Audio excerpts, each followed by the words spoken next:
Gente, nossa aula de hoje, aula 2, e nós vamos dar continuidade à aula anterior. Nós vamos começar a entrar um pouquinho mais na intimidade do SUS, né? E essa intimidade não tem tantas coisas diferentes daquilo que a gente já falou, certo? Aqui, a promoção da saúde e o modelo da vigilância da saúde. Nós falamos ontem que a vigilância é necessária para que você gerencie as ações que foram empregadas dentro do programa. No contexto brasileiro, o campo da promoção da saúde é recente. O SUS é novinho, ainda em expansão, porém com enorme potencial. Veja só, eu acho que cheguei a comentar a questão de como era a saúde antigamente. Você tinha um nível federal, estadual, municipal, cada qual no seu quadrado. Depois do SUS unificou, né? Então, assim, uma das coisas que se tem feito com relação à nossa saúde é a vigilância. A vigilância epidemiológica, a gente não vai entrar nela ainda propriamente dita, não. Por que essa vigilância ela é tão importante? Depois que foi criado o SUS, houve uma necessidade, houve um comprometimento legal para que se fizesse cumprir as leis. Começou-se a descobrir também que a população sozinha não iria conseguir colocar as ações em dias.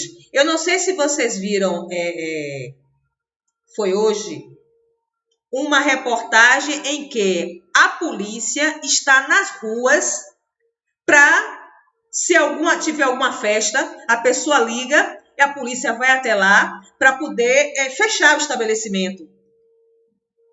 Parece brincadeira que se tenha que fazer isso com adulto, em que você passa uma diretriz, em que você passa um protocolo e eles não entendem.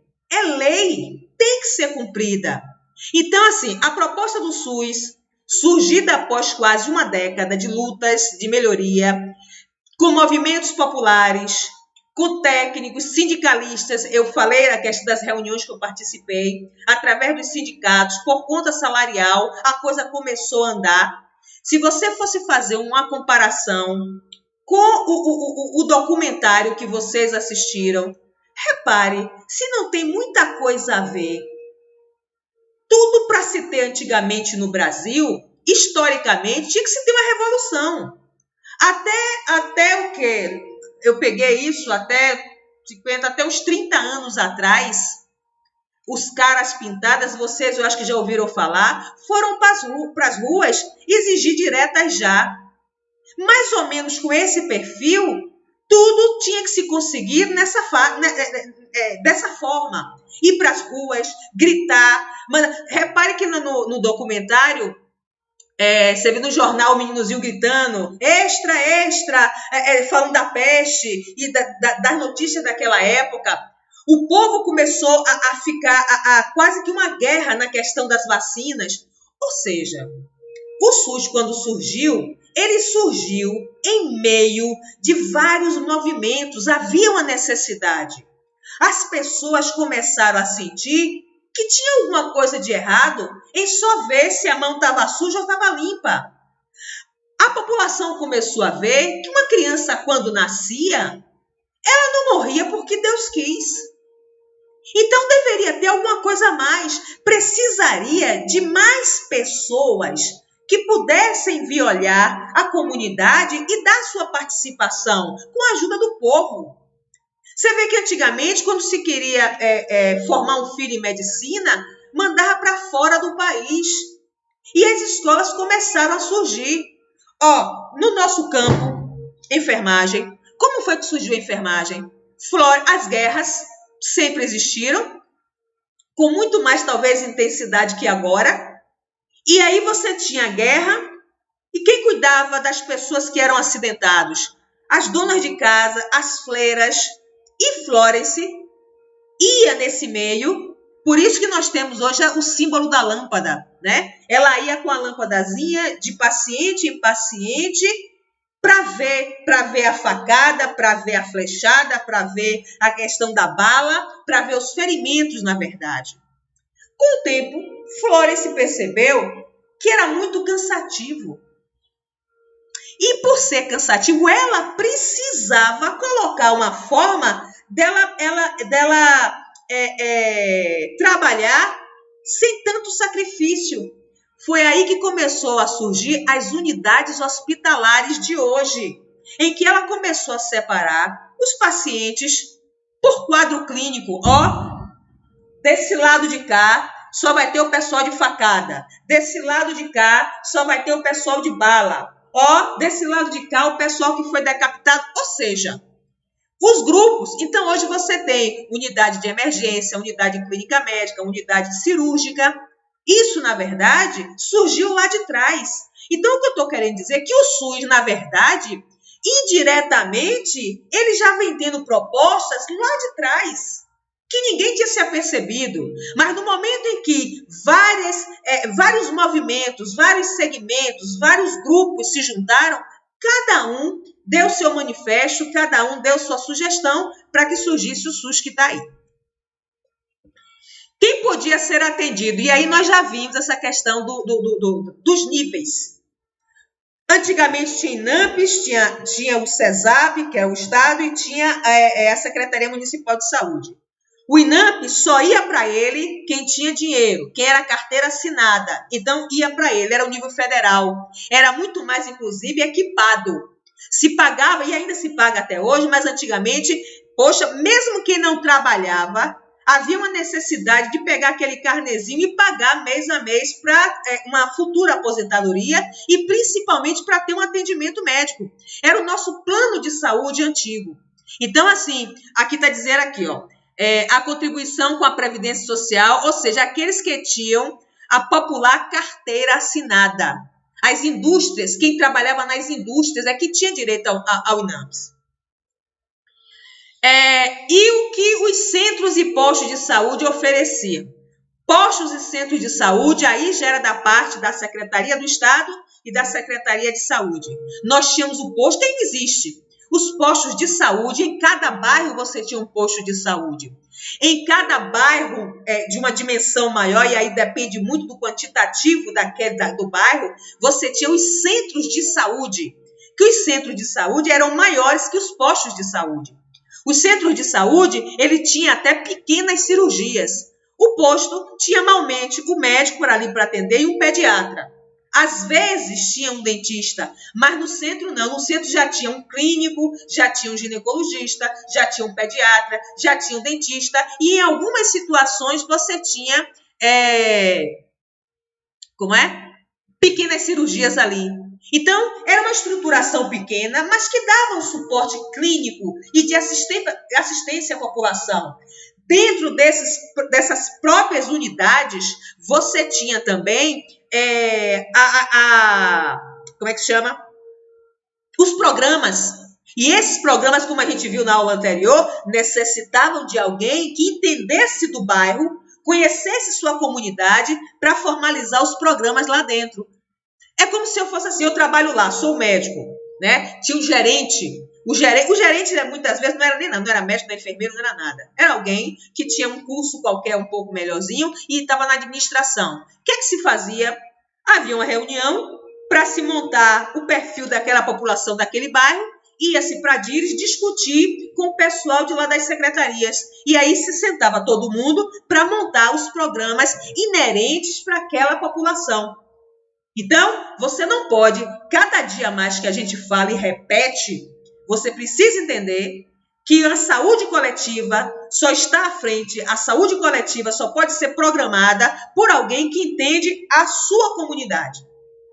A comunidade é participativa, a comunidade é fundamental para que você tenha uma assistência à saúde, para ter uma qualidade de vida de uma forma adequada. Quais as principais mudanças que ocorreram a partir do SUS? Pronto, SUS surgiu. Agora o sistema único. Nós temos os médicos que atendem, o médico que atende no federal vai atender no estado, vai atender no município. Consideramos que o SUS é uma política pública avançada e tem como princípios, além do direito à saúde, a participação da população na gestão dos serviços, a integralidade e a equidade de ações. A gente já falou sobre isso, né? A integralidade, você vai ver o cidadão de uma forma, como um todo, desde a casa dele até particularidades, até a questão da saúde. A equidade das ações, que é igual para todo mundo. Ninguém vai atender doutora Gertrudes de Alcântara do Prado de uma forma, com cafezinho, com champanhe, docinhos, e dona Mariazinha que chega lá com um pano na cabeça, com a bolsa debaixo do braço, se arrastando. Você olha assim, está mal vestida, e você vai atender de qualquer jeito, não pode. Assim como vocês vão aprender, já não falaram isso em introdução à enfermagem, que dentro de um hospital, chegar seu José, trabalhador digno, vocês vão atender da melhor forma possível, mas se chegar Tonho, assaltante, estuprador, vocês vão atender do mesmo jeito, ok? A concretização desses princípios requer, entre outros aspectos, a estruturação de um novo modelo assistencial, cujo foco da atenção esteja voltado para os determinantes das condições de saúde de uma população, e não apenas para o tratamento das doenças. Esse modelo assistencial muda periodicamente. Cada programação, cada instituição, cada unidade tem um modelo assistencial. Não existe um modelo assistencial fixo. Se a gente for comparar, eu disse o quê? Quando você não tem a questão do SUS, a unidade SUS específica, você vai ter uma unidade clínica particular em que você vai dar assistência com o convênio SUS. O modelo tem que mudar um pouco? Tem, sim. Lá você vai ter horário para ser atendido, lá você vai ter um médico que vai lhe atender, fazendo uma pesquisa já com base naquilo que ele desempenha no dia a dia nas suas consultas particulares. Ou seja, os modelos se modificam. O fato é que, mesmo modificando a cada dia, o modelo não pode deixar de ser um modelo único para todo mundo, ok? É equidade, todo mundo tem o direito à mesma assistência. O novo modelo assistencial, por nós considerado necessário para a implementação do SUS, se estrutura a partir da maior capacidade de resolução dos problemas de saúde pelo nível local. Olha o que acontece. Quando você chega num postozinho, em uma UPA dessa, de um bairro, do lado tem uma ambulância, com o tanque cheinho de gasolina. Ali é para qualquer emergência. Por que eu citei a questão da ambulância? Porque é o seguinte, chega eu lá na UPA, né, com essa carinha feia, de pobre.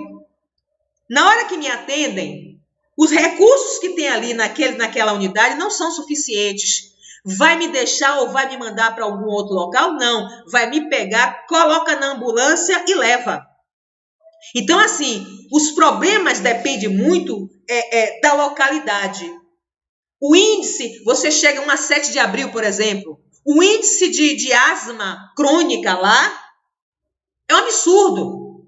Eu digo lá porque foi meu universo inicial, né? Onde tem o lixão, o barradão, sei lá como é que chama, o negócio do lixo, a cana brava.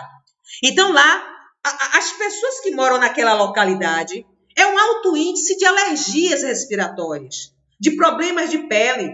Então, nada mais lógico que a questão de quem é asmático sabe. As recorrências e principalmente a gravidade, ela pode se agravar a qualquer momento. Então, a unidade tem que ter suporte técnico para, se ali não puder resolver, pega aquele cidadão e manda para uma outra unidade. Os serviços se organizaram em uma rede hierarquizada por níveis de complexidade diferenciada. No SUS, você tem desde o postozinho até o hospital. A depender da complexidade, quando ele fala hierarquia, é aquela que a gente falou na aula anterior. Você tem Ministério você tem a Organização Mundial da Saúde, que está lá em cima, que a função básica dela é informativo, promover ações mais sérias, mais complexas, né? E depois vem a Secretaria do Estado, para depois do município. Então, a hierarquia que eles falam é essa. Depois do município, depois da Secretaria Municipal, tem o quê? Os postos, as UPAs, né? Os centros de saúde. Nessa rede, cabe o nível básico, o USB, Unidade de Saúde Básica, aos problemas e também identificar as causas sociais. Quando o médico de uma UPA dessa senta, de uma unidade básica dessa, senta e faz, Dona Maria, a senhora está sentindo o quê? Ela começa a relatar. Ele percebe que ela está toda manchada, cheia de hematoma. Dona Maria, a senhora caiu? Não, doutor, eu bati a perna em algum lugar. Você começa a suspeitar que a violência da casa, a violência na mulher pode estar acontecendo. E aí, a gente vai sorrateiramente tentando invadir uma privacidade que muita gente não gosta de relatar. Quanta gente que tem uma tosse aí produtiva para dizer que está tuberculoso não diz, porque a tuberculose é uma doença maldita. Ela antigamente era chamada de tísico ou aquela doença. Hoje não. Então as pessoas têm vergonha de falar e você precisa identificar a causa e chegar sorrateiramente até o foco através daquele indivíduo. Então, identificar as causas sociais, econômicas, culturais. Às vezes você pega um paciente que você vê ele tremendo. Por que está tremendo, Ana Maria? Eu estou nervosa. Não é fome. Mas ela não diz. É fome. Uma pessoa que você dá a receita. Doutor, como é que eu vou tomar esse remédio? Fala remédio, não fala medicação. Ele não sabe ler. E você tem que perceber isso. Você tem que fazer, o profissional da área pública tem que fazer, às vezes, de psicólogo, de médico, de enfermeiro, de juiz, de professor e de uma alma caridosa que possa, muitas vezes, como eu já cansei de ver, tirar o dinheiro do bolso e emprestar. Olha, é para emprestar a senhora, para a senhora comprar medicação. Doutor, Deus lhe pague, Deus lhe pague. Ela não tinha dinheiro para comprar medicação, que você deu a receita, e você vai ter uma paciente que vai voltar. Mas dentro das unidades não tem farmácia? Tem, mas nem sempre tem todas as medicações que se é necessário, que se faz necessário. Tem o básico, mas tem medicações que às vezes não tem, e às vezes os próprios profissionais ajudam aqueles pacientes. Né? Então, para buscar posteriores intervenções junto a outros setores, complementando assim a esfera de atuação para os determinantes das condições de saúde. Ou seja, é aquela questão, aí o fator setorial, cada setor interagindo para resolver o problema da integralidade do indivíduo. Propósito da vigilância da saúde, entendida como um processo amplo. Vigiar sempre. A gente está falando do povo, mas se não fosse a vigilância, como é que a gente ia ter certeza que os restaurantes iam estar com a higienização adequada para receber seus clientes? Como é que a gente ia ter certeza que a clínica, né, a clínica dentária, a clínica médica, estaria dentro dos padrões para dar uma qualidade melhor de atendimento para os seus clientes? Tudo isso quem faz é a vigilância. Como é que a gente sabe que o supermercado está com o freezer com a temperatura adequada para poder atender às necessidades mais básicas da alimentação e de higiene para o povo? Tem um programa que eu gosto até, de manhã, passa na Record, polícia alguma coisa, que o cara vai com o pessoal do Procon e vai nos estabelecimentos para ver o que é que está de errado naquele estabelecimento, né?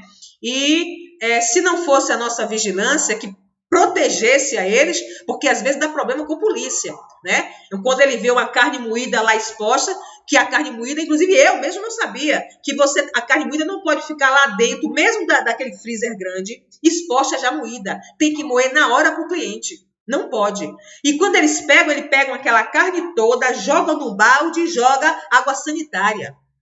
Então, se não fosse a vigilância, como é que nós estaríamos protegidos quanto a isso? Se muita gente, cala a boca, se cala por medo ou por vergonha de reclamar seus direitos. Modelo assistencial. E aí, gente, eu já vou mandar o primeiro texto para vocês lerem. Os textos que eu vou mandar sempre para vocês, de vez em quando os textos, na verdade, é a aula com palavras mais didáticas, né? E a complementação do que a gente fala aqui através dos slides. E vai estudar, tudo que eu dou é para estudar para a prova. Tudo. Não tem nada que eu não dê aqui ou em qualquer sala de aula que eu não fale e que eu não possa cobrar. Ah, senhora, no texto que a senhora deu não tinha isso. Não tinha, mas eu falei aqui. Se não precisasse falar, não teria aula, né? Então, modelo assistencial é a forma como se organizam os diferentes serviços de saúde e, principalmente, a lógica que embasa essa organização. Vamos para a nossa realidade hoje do corona. Existe uma coisa chamada protocolo. O que é o protocolo? São as normas que têm que ser seguidas no hospital, são as normas que têm que ser seguidas pelo bombeiro quando captam uma pessoa que está com suspeita, são as normas seguidas dentro dos lares. O protocolo, na verdade, são modelos para dar assistência ao indivíduo. E o modelo assistencial, eu disse nesse instante, ele muda periodicamente, vai depender muito da necessidade da comunidade. Então é importante. O que são? Não importa, os modelos. Quando você vem assim dizer, olha, a partir de hoje vai ter que usar máscara. Ou melhor, não era para usar máscara, era só o pessoal da saúde. Agora é para usar. É modelo, mudou, não mudou? Então os modelos não são estáticos, eles são modificáveis. Eles são transitórios. Alguns ficam. Quantos modelos assistenciais a gente tem até hoje? Olhe, mãe, quando você administra a vacina da BCG, olhe, mãe, não coloque nada em cima. Olha, mãe, vai transformar numa ferida. Primeiro vai ficar um carocinho, depois vai endurecer bem, depois ele vai começar a ficar vermelho, vai abrir, vai supurar, só faça limpar. Não vai, porque ali vai se transformar numa cicatriz, que é isso que eu quero. São orientações, vocês vão aprender isso quando chegar em tuberculose. São essas orientações que eram dadas desde a época da minha avó, desde a época de Cristiano, e ainda hoje permanece. Então, existem muitos modelos para dar orientações, para dar assistência, que é o mesmo. Quando você pega uma vacina que muda algum esquema, é chamado todo mundo para dar o curso. Já mudou o modelo. Então, esses modelos não são estáticos. E o SUS tem vários modelos. Vigilância à saúde constitui um modelo assistencial capaz de reverter a lógica de atender somente às doenças, pois visa a articulação das ações. Você sabe do que aconteceu. Tem caso de corona lá. Você não pode dar o mesmo tipo de vigilância a quem já está com a doença do que a vigilância para quem não está. Repare que sempre quando coloca os dados estatísticos, eles colocam quem já está com a doença e os casos suspeitos, que é diferente. Vai separar? Vai. Mas é diferente. Você tem que ficar... Quando o caso é suspeito, você vai acompanhar a mudança dos sintomas, para ver se o sintoma vai chegar até o que é o do Covid-19. Mas, se ele já está com a doença, já detectou, o exame já foi feito, o teste já positivou, o que vai acontecer? A nossa preocupação agora é com a saúde dele, mas muito mais para que ele não passe para os outros. Vamos isolar. Então, essa vigilância também é um tipo de modelo que nem sempre é o mesmo. Vai depender do tipo da doença, vai depender... Por exemplo, aqui no Brasil, a vigilância epidemiológica com relação ao corona está tendo trabalho. Você viu que agora pegaram uma festa, festa corona, ou festa do pó. Prostituição, muita dança, muita bebida e muita droga. A polícia baixou lá para o lado Lauro de Freitas, Vida Nova, e botou, revistou todo mundo, olhou o que estava acontecendo e depois liberou. Vê se você via isso lá fora. Não via, não. Na Itália, sofreu pra caramba, mas você viu o respeito, com todo o respeito que eles tinham, sofreram do jeito que sofreram. Então, aqui, capaz de reverter a lógica de atender somente as doenças, pois visa a articulação entre as ações preventivas e curativas, foi esse paralelo que eu fiz aqui, de caráter individual e de alcance coletivo, e ao reconhecimento das dimensões biológica, ambiental e social dos problemas de saúde. Ou seja, quando você adequa um modelo para a situação, você tem que ver lá adiante como é que vai funcionar. Quais são os resultados lá adiante? Por exemplo, nós agora, como é que vai ser o comércio quando nós voltarmos? Como é que vai ser o cronograma das escolas? Como é que vai ser a nossa economia? Como é que vai ser as pessoas que foram desempregados, as pessoas que foram suspensos seus contratos? Como é que vai ser? Gente, é muito fácil a gente pensar na gente quando a gente ainda tem um trabalho, quando a gente ainda tem de onde tirar.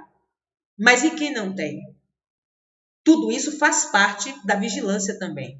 Como é que vai ser a saúde de um povo que sai de um confinamento, vamos assim dizer, e sem dinheiro, e sem comida? É caso a pensar. Vamos adiante.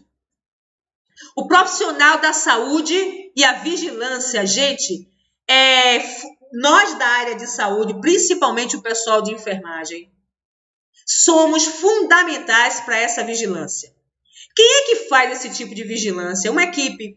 Geralmente, quando vai uma equipe fazer uma inspeção ou supervisionar um local, vai um médico, vai um enfermeiro, vai um técnico ou auxiliar, que ainda existe, e vai um agente comunitário. O agente comunitário, geralmente, da própria comunidade. E vai porque ele conhece. Olha, Dona Mariazinha, ali na Casa 21. É ali depois, olha, você vai aqui, dobra a esquina ali, você chega. Ou seja, alguém que conhece o local. Então, para que é que vai? Para você, ou você recebeu uma notificação de alguma patologia que está atuando lá, ou você recebeu uma denúncia de que a qualidade ali pode fazer com que aconteça uma epidemia. Então, vai a equipe para lá, vai fazer uma visita, vai olhar a casa. Nós vamos fazer o papel do vizinho bisbilhoteiro, do vizinho fofoqueiro, que chega lá para olhar os cantos, para olhar. Eu sempre conto uma história eu tinha uma loja de eletrodoméstico, fazia conserto de eletrodoméstico, e tinha uma senhoria, Dona Elizabeth. Eu consertei o multiprocessador dela e ela fez assim: você gosta de abará? Eu digo: minha irmã, eu adoro acarajé e abará, eu sou dendê em pessoa. Eu vou lhe trazer um presente. Ela aí me trouxe dias depois um embrulhinho com 2 abará. Pense em um abará gostoso. Eu sentei para comer, tomando uma cerveja. Fantástico. O que acontece? Passou. Eu estava já quase para sair da faculdade, fui fazer saúde coletiva no Couto Maia, na Cidade Baixa, quando era ainda na Cidade Baixa, e fui fazer a minha visita domiciliar com o grupo. Lá vou eu descendo ali a Pedra Furada, para quem não conhece, lá tem um escondidinho fantástico. Nunca vou descer na ladeira, quem vai subindo? Dona Elizabeth. Quando eu vou subindo, ela fez: o que você está fazendo por aqui, Norma? Digo: não, eu faço faculdade, estou fazendo visita. Então fala lá em casa. Digo: a senhora vai ser a minha primeira casa que eu vou visitar. Meus irmãos, quando eu cheguei na casa dela, que botei o pezinho, essas casas assim, que é abaixo do nível da rua, quando eu pisei no interior da casa, fez isso, ó. O que estava preto em cima da mesa fez assim: zum, zum, zum, zum, mosca. Qual foi a primeira coisa que eu pensei? No abará. Por que eu estou contando esse caso? Porque quando eu vi isso, eu sentei muito na pontinha E aí eu vi as panelas em cima da mesinha, em cima do sofá. E aí eu comecei a conversar com ela, não apontando logo o erro. Não se faz isso. Mas conversando.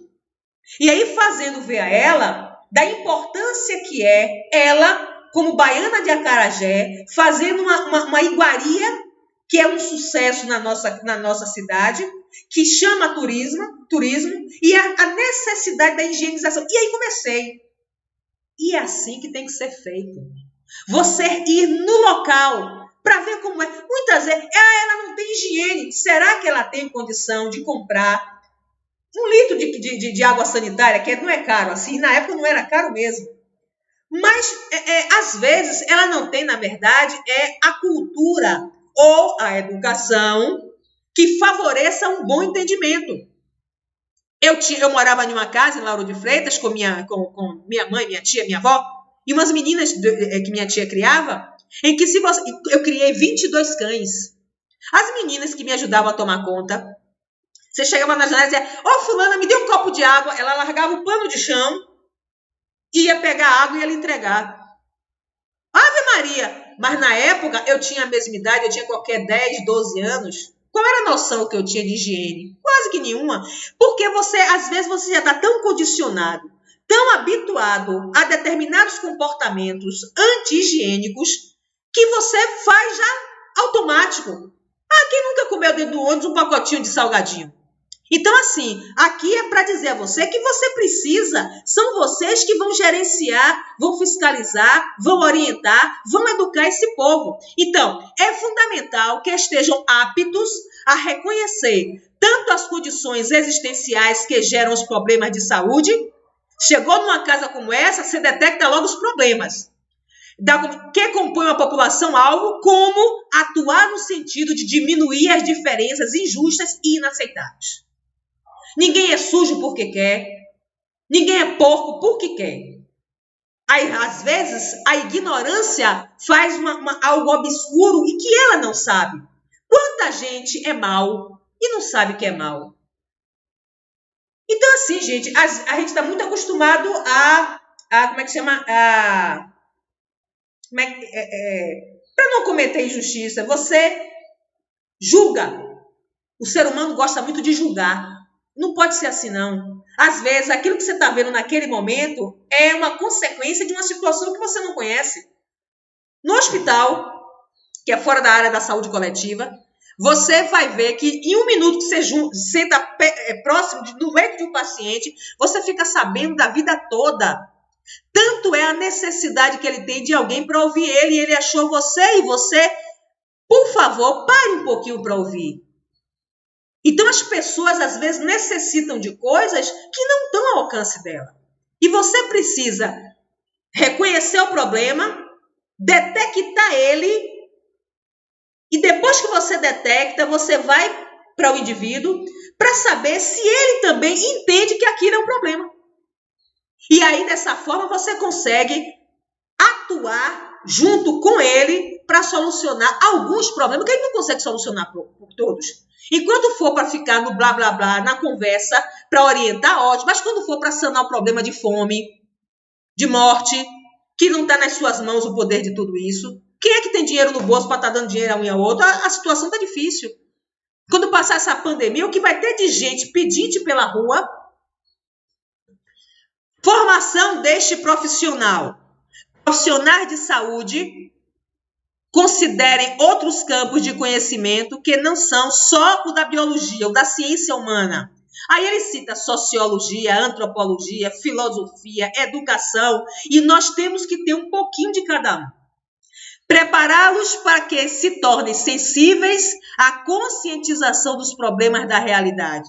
Gente, quando a gente fala isso, é assim, é você chegar em uma casa bem pobrezinha, lá do interior, em que todo mundo fala, nós vai, nós volta, nós não sabe, eu vi ela ali. E aí você olha assim com um olhar de desdém, de deboche. No momento em que você entra na sala da uma pessoa para conversar, em que ela educadamente pede para você sentar, tira tudo, limpa tudo, lhe convida para almoçar, faz questão de lhe dar um lanche, enquanto você está vendo a situação precária e higiênica da casa. e você olha com desdém. E não é assim. Existem diversas formas da gente interagir sem precisar olhar com nojo, olhar de crítica, de julgamento. Então, assim, você precisa entender que ela está naquela situação e que você está ali para ajudar. Então, assim, nós precisamos chegar mais perto do cidadão, do indivíduo, e a saúde coletiva nos proporciona isso. Ela nos proporciona chegar até, ir até. Então, veja só, prepará-los para que se tornem sensíveis à conscientização dos problemas da realidade que não é a nossa. Nós não vivenciamos a realidade nua e crua da dificuldade da vida, não, meus amigos. Pode ter certeza, você só vai conhecer a saúde realmente de uma comunidade quando você for lá. Eu tive uma experiência atrás do Fórum Rui Barbosa, quando eu fazia curso de auxiliar de enfermagem, que eu fui auxiliar antes de ser enfermeira. E lá tem uns bueiros, acho que hoje já não deve ter mais, uns bueiros que o que mais você encontrava era pessoas jogadas, tossindo feito um condenado, já com princípio de tuberculose, porque ali o Ramiro de Azevedo, ali no Campo da Pólvora, é uma, como é que chama? Referência para tuberculose. E lá tinha muito, muito, muito, muito. E aí você olhar para aquelas pessoas e verem o que elas têm de mais necessário. Eu vou dar um exemplo aqui, é só para passar uma experiência minha. Eu aqui não estou querendo cultivar bondade de ninguém. Eu não sou boa, eu não valo nada, tenho um gênio ruim, desgraçado, ruim mesmo. O que é que acontece? Eu dou sopa, quando eu tinha carro, dava sopa na rua. Hoje, minha vizinha que tem um carro, quando ela está aqui, que depois do corona, ela se mandou para o interior, mas quando ela está aqui, a gente dá sopa. E eu cheguei até o ponto de, quando ela não estava aqui, eu botar numa sacola com meu filho, botar os negócios, já vem tudo prontinho, eu já boto nos recipientes, e coloco na sacola e fui entregar na rua, de ônibus. Mas sabe por quê? Porque existe a questão da acessibilidade. Quando você oferece uma sopa para aquele pessoal que está ali na rua, não é pena que você sente. Eu não tenho pena de gente, eu tenho pena de animal, mas de gente eu não tenho. Mas existe alguma coisa que eu não sei explicar para vocês, algo lá dentro, de vontade de dar, de vontade de doar. E o que é mais chocante, foram duas situações que eu passei nesse inteirinho. Uma foi dando a comida de Natal. Deu meia-noite, acabou. Eu e meu filho. Sobrou muita coisa, minha vizinha também. Foi o que a gente fez. Juntou tudo, botou nas marmitinhas. Nós fomos levar no dia 25, já de madrugada. O pessoal que pegava a quentinha, vocês não têm ideia da alegria deles. Uma menina, pequenininha, o diachinho, fez assim: mãe, farofa. Aí o rapaz que estava lá fez, sabe o que é, moça? Eles estão assim porque a maior parte das pessoas que vem trazer no Natal aqui, vem trazer no outro dia 25 de noite, tudo azedo, ou seja, dá aquilo que não serve mais. A outra situação foi com relação a um rapaz que a gente dá, além da sopa, a gente pega da água. Você diz assim, poxa, mais água? Vocês não têm ideia a necessidade de umas garrafinhas de água. Eu sou cheia de garrafinha aqui, que o pessoal de restaurante me dá. Botar água, e não é dizer que água quente, eu é que boto na filtrada e jogo no freezer, e na hora de sair eu arrumo no isopor. Por que eu estou contando isso? A água quer, às vezes ele dispensava até a sopa, só queria água. Por que eu estou dizendo isso, gente? Porque isso muita gente faz na rua. Os olhos da sensibilidade que hoje muito pouca gente tem. Mas é porque você não. Se você me perguntar, tem pena daquele povo? Não tenho, gente. Mas um animal na rua com fome, tomando chuva, me lasca toda por dentro. Eu choro no meio da rua. Eu já saí do ponto de ônibus atrás de um cachorro que foi atropelado aqui perto de casa. Então, é esse sentimento, essa humanização que a gente precisa levar. E não é só para o hospital, não. É para a rua. Então, essa sensibilidade que ele fala aqui, há uma necessidade muito grande do profissional de saúde adquirir. O profissional está com mania de entrar na área de saúde e ficar insensível. E não pode ser assim. Então, problemas na realidade e para que incorporem em sua prática uma perspectiva de trabalho conjunto que se valha de outros saberes, buscando uma integração multidisciplinar.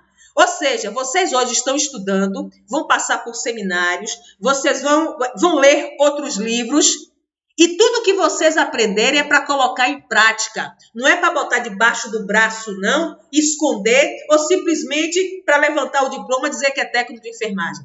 Tudo que se aprende a todos os dias é para colocar em prática. Resumindo, qual é o perfil deste profissional da enfermagem ou de saúde de uma forma geral? Aquisição de conhecimentos e habilidades. Gente, o que tem de profissional de enfermagem formado, recém-formado, que não sabe nada, é vazio. Fazem um curso para vestir branco e para ganhar dinheiro. Para ser empregado. Me dê um pouquinho de água, pai. Para ser empregado. Ganhar dinheiro, gente, qualquer pessoa faz. Antigamente tinha um atendente de enfermagem que fazia exatamente o que muitos alunos hoje vão fazer quando sair. Quanta gente você conhece que te bota ali na Avenida 7 uma cadeirinha, um aparelho de aferir pressão e fica ali aferindo pressão por R$1? É vergonha? Não, não é vergonha. Mas você está estudando para ser isso? Um profissional de enfermagem é só isso? Verificar a pressão e administrar medicamento intramuscular? Eu sei que é uma das primeiras coisas que todo e qualquer aluno quer aprender. Mas é só isso? Não, porque aluno meu não é. Aluno meu é para estudar. É por isso que essas aulas remotas, quando a questão de prova, eu hoje passo a prova por aqui para vocês, sem medo nenhum. Porque eu sei que aquele que for fazer na prova pescando é mau caráter. Ele está usurpando aquilo que é de melhor que seria para ele, que é o seu profissionalismo. Entendeu? E ainda joga praga. O desgraçado que for pescar vai morrer. E agora vai morrer de coronavírus. Deus livre, mas não é para pescar, não. Então, assim, você precisa adquirir conhecimento. Habilidade, gente, vocês vão adquirir, porque a parte técnica, a parte prática, é o que mais vocês aprendem. É o que mais vocês executam. E é o que mais vocês gostam. Mas o conhecimento científico é muita coisa. Com base no perfil epidemiológico, ou seja, de reconhecimento e de priorização dos problemas para orientação e intervenção. O que ele está querendo dizer aqui é que quando você chega, você tem que ter o conhecimento da sua comunidade, conhecimento daquilo que está incidindo a nível de epidemiologia, quais são as doenças incidentes, para você poder saber como é que você vai orientar. Como é que você vai ensinar como cuidar de uma pessoa que tem tuberculose se você não estudou para isso? Então tem que estar sendo panfletinho, esses panfletos, esses folders que dão nos postos de saúde, toda vez que vocês forem lá, pegue o máximo que você puder. Eles vão dar graças a Deus e vocês não sabem o tanto que é aquilo ali como é que chama? De informação básica para a população. Especificidade da intervenção da enfermagem em saúde coletiva. O que significa estar preparado para o cuidar. Essência e base histórica da enfermagem. Isso vem de, o respeito à enfermagem é antigo. Infelizmente, hoje na cidade grande, esse respeito já não é mais tanto. Mas vá para o interior trabalhar. E quem quer ganhar dinheiro pode ir para o interior. Lá você tem respeito. Lá, Dona Mariazinha faz questão de levar para você uma abóbora. Ela não tem dinheiro. Mas você atendeu a ela, porque é sua obrigação, mas ela se sente na obrigação de lhe presentear. Isso é uma humanização, isso é um sentimento de gratidão que eles normalmente têm pelos profissionais de saúde. Então, assim, há essa necessidade de que você seja capaz de mostrar àquele cidadão lá do interior, ou até daqui da periferia, que você é capaz, que você vai falar com ele com cuidado, ele vai lhe dar uma patada e vai fazer com que você sinta toda a agrestia e você vai estar sorrindo. Você vai estar, Deus lhe abençoe. Obrigado para você também. Sabe por quê, gente? Grave essa frase que eu vou dizer para vocês agora. A gente só dá o que tem. Se ele lhe deu uma patada, ele só aprendeu a vida toda a patada. A ignorância que fazem com vocês hoje é porque só sabe fazer isso.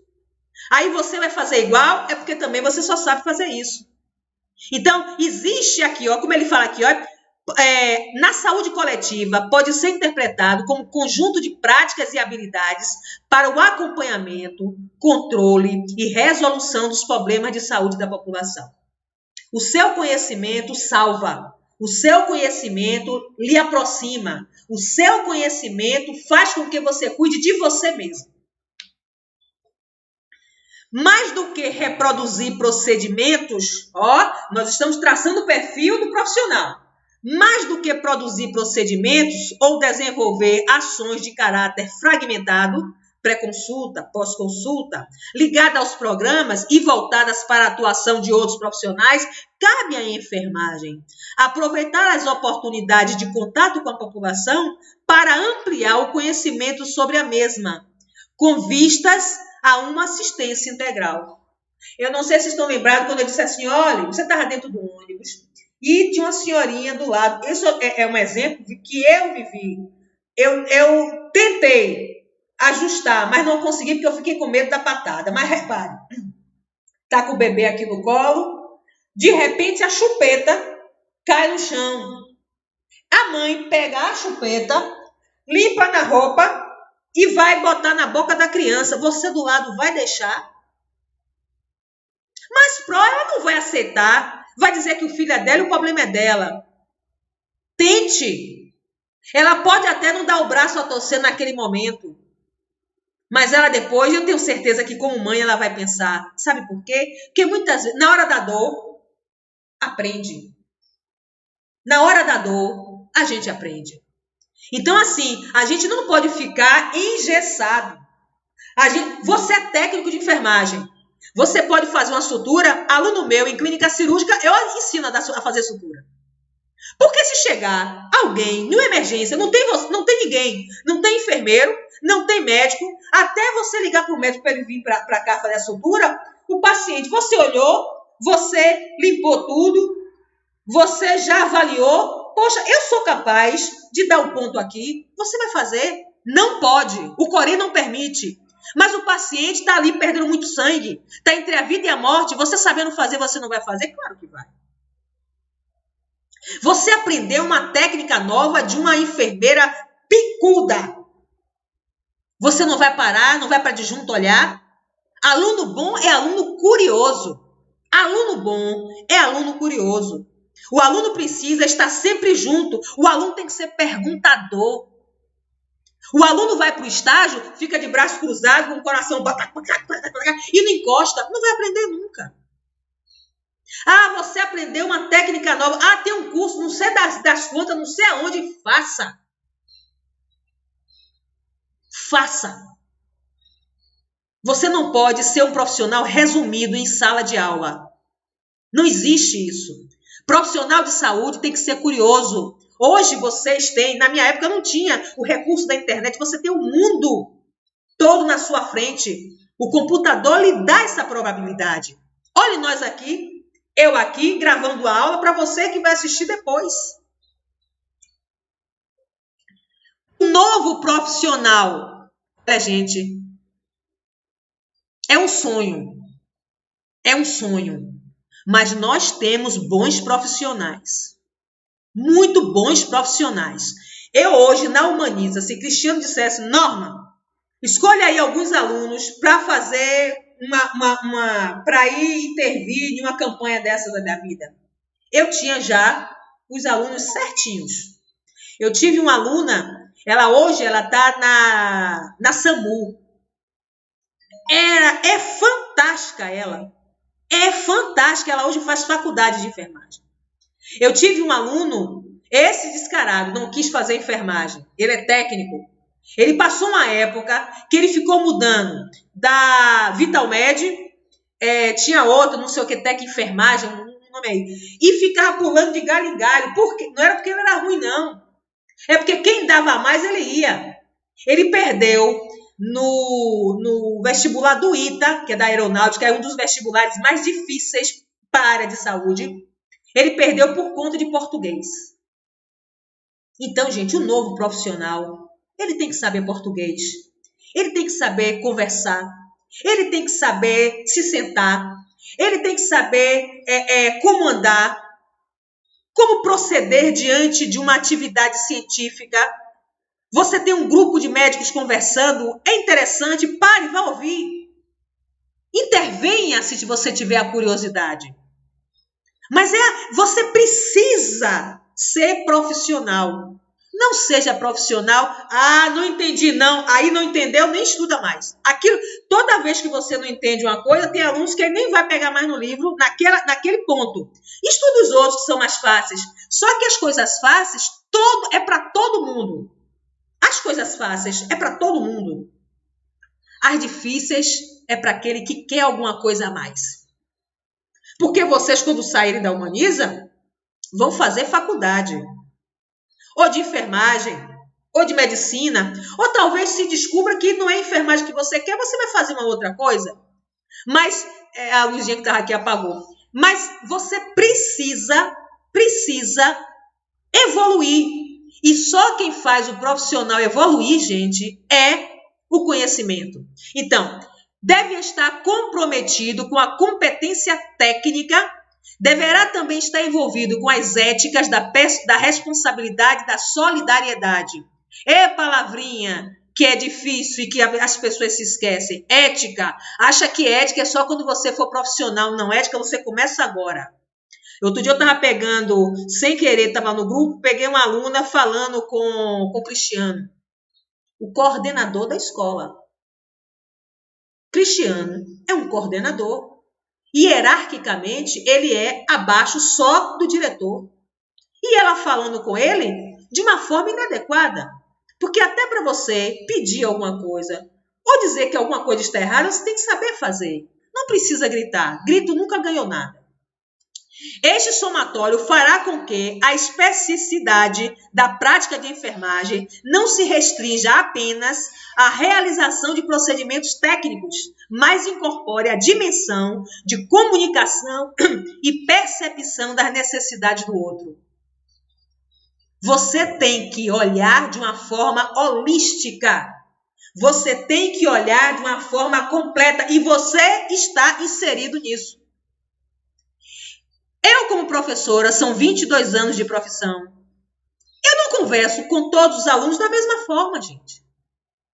Tem alunos que eu não posso brincar, tenho que respeitar. Tem pessoas que não gostam de brincadeira. Tem outras que são evangélicas. Eu dou muito palavrão, mas primeiro eu estudo a turma. Com vocês não dá ainda, não dá, porque eu não sou de sala de aula de vocês. Mas os meus meninos da sala de aula, veja, eu tenho 3 salas presenciais, que em cada um eu tenho um comportamento diferente. Eu não posso agir da mesma forma. A mesma coisa é a enfermagem. Cada paciente é único. Cada paciente requer uma atenção especial. Práticas atuais da enfermagem em saúde coletiva. Olha, você se atualizar é tudo. Seminário, vá. Congresso, vá. Tem um curso que está ensinando a como se coloca uma agulha na seringa. Vá fazer. Eu já fiz, faça de novo. Quanto mais a gente pratica, mais a gente aprende. E aí, ó, aqui é só, na verdade, uma repetição de tudo que a gente já falou. Reconhecimento da área, da população, número de domicílios. Ou seja, você tem que conhecer a área que você trabalha para você atuar. para você saber até qual é a doença que eu preciso estudar mais. Para que você vai estudar uma patologia, vamos supor, a hepatite, se na sua área você sabe o básico da hepatite, mas para você se aprofundar, na sua área tem assim a questão da doença de Chagas. Então é nela que você vai se aprimorar. Nas patologias cardíacas, nas funções cardíacas, relembrar a anatomia, ou seja, os dados acima citados são fundamentais para a construção do perfil epidemiológico. Ou seja, o conhecimento, cada área, cada escola, cada creche, cada delegacia, cada cultura, cada forma de ação da comunidade serve para você traçar o perfil da epidemiologia da sua área, bem como para planejar as ações para programar as que são necessárias. A gente já falou sobre isso. Finalmente, o último aspecto que merece destaque é o encaminhamento da participação comunitária, onde os agentes comunitários de saúde poderiam contribuir para desencadear um processo de envolvimento das lideranças locais na discussão sobre os problemas de saúde e seus determinantes sociais, pois residem nas regiões e atuam de atuação das equipes. Eu cheguei até a falar, os padres. É que, infelizmente, no interior até que você vê muito, mas você chamar o agente comunitário para sentar na sua mesa, para discutir, para sugestionar ações da área de saúde, isso é muito bom. E a gente precisa fazer isso. Vai chamar o presidente, não sei das quantas, o doutor Asdrubal Alcântara do Prado? Não, chama Zezinho, que ele fica na porta da rua ou na porta do bar, fazendo fumo, tomando o goró dele, mas que sabe da vida de todo mundo ali. Dona Mariazinha, que é parteira, o padre, o sacerdote, não é sacerdote, o cara que fica na igreja ajudando o padre, ele sabe da vida de todo mundo, quem deu, quem não deu, quem roubou, quem não roubou. É ele que tem que sentar ali para conversar com a gente. Aqui é uma definição, esse é o nosso último slide. O que é o agente comunitário? Né? É como se fosse, como ele diz aqui, um pseudo profissional, infelizmente. Né? Mas, graças a Deus, o SUS priorizou e deu muitos cursos para que eles se capacitassem, assim como deu para as parteiras. Então, o agente comunitário, o que se propõe é explorar mais o papel dele e menos o do agente de saúde. Nessa última perspectiva, o agente pode contribuir uma identidade como um pseudo-profissional de saúde, voltando-se também para o desenvolvimento das ações centradas. É o que a gente vai... qual é a diferença? Eu não entendi. Agente comunitário e agente de saúde. O agente de saúde, ele foi treinado para atuar na saúde. É ele que vai de casa em casa, levar multimistura, vai pesar as crianças, certo? Vai fazer as visitas junto com os médicos e os enfermeiros. O agente comunitário é aquele cidadão que conhece toda a comunidade, que sabe do que é que acontece, sabe a incidência das doenças, mas não sabe lidar com elas porque ele não tem o conhecimento. Então, o agente comunitário ele é muito importante para que lhe direcione, para que lhe dê assim um norte de como você deve agir. Ok? Qualquer dúvida, gente, que você tenha, é só colocar, me chame no privado e me coloque a dúvida, ou coloque até no próprio grupo. É que o grupo, às vezes, vocês colocam muitas conversas e eu não vejo lá em cima as conversas. Então, assim, você pode me chamar no privado e colocar algum tipo de dúvida. Vou mandar, assim que terminar aqui, né, eu vou mandar logo para vocês o texto, né? Para que vocês leiam, que é sobre já vai ser sobre o modelo assistencial, se eu não me engano, certo? Então, vou mandar para vocês esse texto, ok?